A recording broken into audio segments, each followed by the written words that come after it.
after this champion is the fact that his early jungle is pretty vulnerable, is pretty weak if he goes up against a strong jungler. Froggen hovering, and he locks it in! I told Froggen last week I wanted to see the Froggen special, and he said, "Do you mean Anivia?" And I said, "Yes," and he looked at me like I was crazy. And then this week, he got to think about it a little bit. He's like, you know, that Captain Flowers guy, he's got some good ideas sometimes. I'm taking credit for this one, Froggen. Sometimes. So the full Chad Skarner Warrior, that's a little risky build according to Vegas. See, but the one reason that I love Froggen's Anivia too,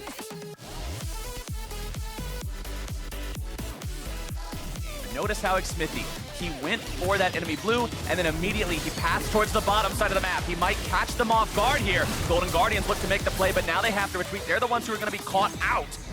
Contracts loses a little bit of HP on the monster there, but he can't follow it up with anything. Contracts shows back up bottom side, looking to make the stretching strikes happen down into core JJ, but double it for the good spell. Who has the teleport? Not going to go for the clarity. Actually, just going to go for a full purchase. If he gets a tier, then wants to get the tier. Wants to get the tier. Make sure he starts stacking that. Ole getting himself away from the initiation. TL trying to make the play here on the bot side. Core JJ very low, down to about 300 HP. Ole goes in for the power. Haunter's able to find the fear into the ulti. He's going to make sure Double is not able to find anything in retaliation.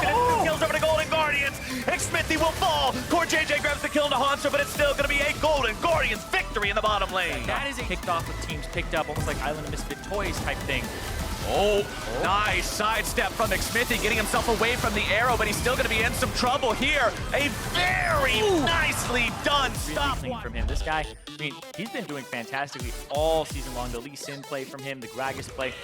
Here, though, he is getting flanked. He doesn't have his body slam anymore. He has the Predator, jukes back down, keeps his options open, hits everybody away, stopwatches, and then gets the flash as well out of Contract. So Contract without that summoner spell to return much damage. So he's kind of greeting for a Sunfire Cape here on the side of Impact. Bottom side is Team Liquid. Here comes Contract. Make the play, but Contracts comes in. The cavalry has arrived over the wall, but Ole is still going to be the man who's in the most danger. Pops the thick skin, wants to get himself away. Remember, no flash available. It's going to be, if they stay too long, Golden Guardians, they're going to have to get out right now because Double Lift going to come in for JJ and friends. There we go, on the hunt. Team Liquid looks to make their play. They're going to get Ole away from Deathly first, so we cannot use the Devour to save the AD carry. Well coordinated, well done, well played. It's 2 kills to Team Liquid. And you have away. Yeah, that's 2 ultimates blown right now. They're trying to get Deathly. No, Xmithy wants to go in after Deathly. Ole's trying to save him. Ole needs to get in and find the Devour, and he's got it. He'll keep his AD carry safe as the TP comes in from the side of Team Liquid. A nice arrow from Deathly making, but Froggen and Contracts both took damage from Jensen while walking through the Tri Brush. Team Liquid has a massive health bar advantage going into this. Xmithy's on top of the Drake. Contracts goes in, works himself into the ultimate, stays unstoppable, forced into the passive, and the Drake is secured by Team Liquid. Contracts is left as the sacrificial lamb, and everything's coming up Liquid. That was probably the better approach to the play. And Ole! He's gone. Ole got himself out of town, but he left a little bit early. Oh, he's back. The TP comes back down, but Xmithy is here. So this will turn back into a 2 versus 3, now a 3 versus 3. Definitely makes his way into the fight here too. Harpoon into core JJ, seeing if maybe they can finish him off. And find what he can, but the gold still favoring Golden Guardians a little. But look at that, Xmithy in the back. Froggen's in some trouble. Very nice play from Xmithy, making sure Froggen doesn't get value out of the passive here. He'll try to get himself away. He finds some damage. He is alive! He goes into stasis, and Contracts will make sure they get that value. Here with the Rod of Aegis stacking, he's gonna have that Archangels eventually into the Seraphs. Right here, the Ignite's ticking on him. Jensen doesn't have the mana to do much about this. He's just throwing what he can at him. He doesn't have enough for another ball. And then Froggen able to dodge out from core JJ. The wall in the same spot. The boomerang played. The Zanya's on the back half of it so he doesn't drop. Gives enough time for Contracts to get in there, and then they have to commit afterwards. That was flawless. That thing is incredibly tanky and gives massive resistance bonuses that makes you deceptively hard to kill once you go into it. Core JJ will be pretty hard to kill himself, but he will be brought back to the rest of the Golden Guardians. They're gonna get him. Froggen shows up, gonna chain CC, drop the stun, the Frostbite's there. As Xmithy looks to find one in return, Contract's taken very low, doesn't have the passive ready to go, and Xmithy makes that kill happen. Definitely with the flash over the wall, gets himself away from Impact's ulti, and it will be a 1-for-1 trade. Yep, 1-for-1. Oh, not for long, though. Impact now in some trouble. Hanser putting the damage into him. Definitely wants to walk back up, but he's got to be respectful of Xmithy. Where's the wall? wall? The hunt comes down. Hanser's caught out. Devoured to safety by Ole. Gets him out for now. Froggen trying to hit him with the harpoon! They've got the harpoon, but will it tick low enough? The corrupting potion is going. Hanser's still kept alive. Somehow, some way, the Golden Guardians get themselves out. Jensen barely gets out as well. 26% HP, 26.6. You don't get much closer than that, as Core JJ is now in a bad spot once more. Contract's trying to go over the wall. Will be interrupted by the Pulverize. Good job there, but the ward is going to make sure they grab him anyway. Xmithy wants to move in, see if there's a counterattack to be made, but the arrow finds its way in.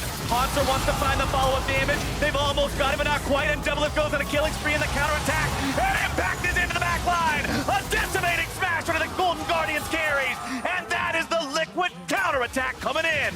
Doublelift's got a double kill, and definitely heads for the hills. The chilling smite, take a drink, buddy. It's a triple for Doublelift. Bringing in the team fight potential, and Team Liquid will take the Baron as the prize for that one. Feeling good.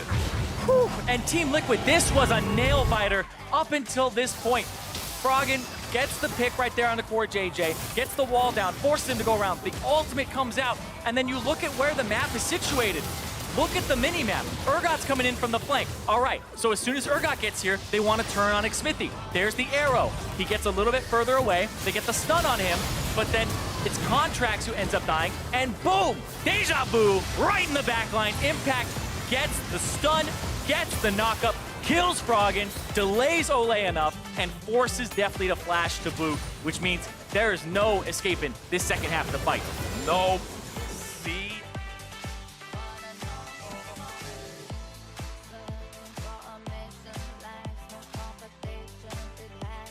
Doublelift rotates over for a couple of auto attacks. Wall thrown out. Froggen has to be careful to not eat too much damage. Coming in from Jensen. Nice catch!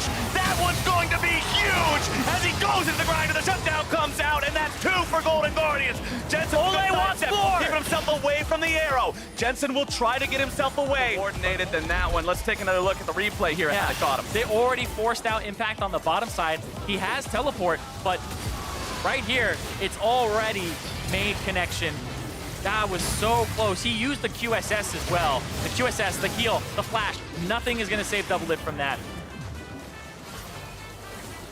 Very careful about how they approach these fights. It's only a 2K gold advantage. At the same time, Doublelift is as scary as ever. QSS plus 3 fully completed crit-based items makes that a very scary carry threat. As Impact goes in, the wall comes out. Core JJ into the back. They'll be able to find that enemy carry, and Deathly is down. Team Liquid's already won the fight, but how much more can they find? Contracts wants to get himself away. The passive will be wasted here. He goes into the Bloblets and only buys a couple of extra seconds.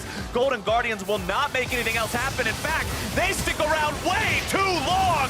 They're going to lose Froggen. They're going to lose Ole. They're going to lose everything as they cannot get out. I do not know why this team hesitated and stuck around in the mid lane. That could lose them the game. It was 30 minutes on the clock. It was a nail biter, but right there, that's going to be Team Liquid taking it home off of Golden Guardians, overstaying. No Baron necessary. Team Liquid recognizes this is where you push for the win. This is where you let them know they are not going to reprise that spoiler role from last year. Golden Guardians will fall to Team Liquid 30 minutes into the game. One team fight is all it takes. That flank, that initiation from Xmithy, from Core JJ, it sets things up for Liquid to bring them down. They'll pad the stats a little bit here at the very end of the game. Doublelift wants a bigger KDA, but Team Liquid also needs that. Next is GG. They take the game 31 minutes in. 7-0, the record for Team Liquid as they start day 1, week 4, off with a win. And that was another one where Team Liquid, you know, they keep having this almost like anime plot armor halfway through the game. It looks dire. How is the hero gonna make it out? Well, Deus Ex Machina happens. Something allows them to win the game. Flashes behind you, nothing personnel, kid. See ya. Just core GG, man. Just core GG things. That was... And Golden Guardians, I've got to criticize them for staying around like they did in the mid lane. As soon as Deathly's gone, the team fight's lost. Contracts is picked off. There's nothing the rest can do to save them.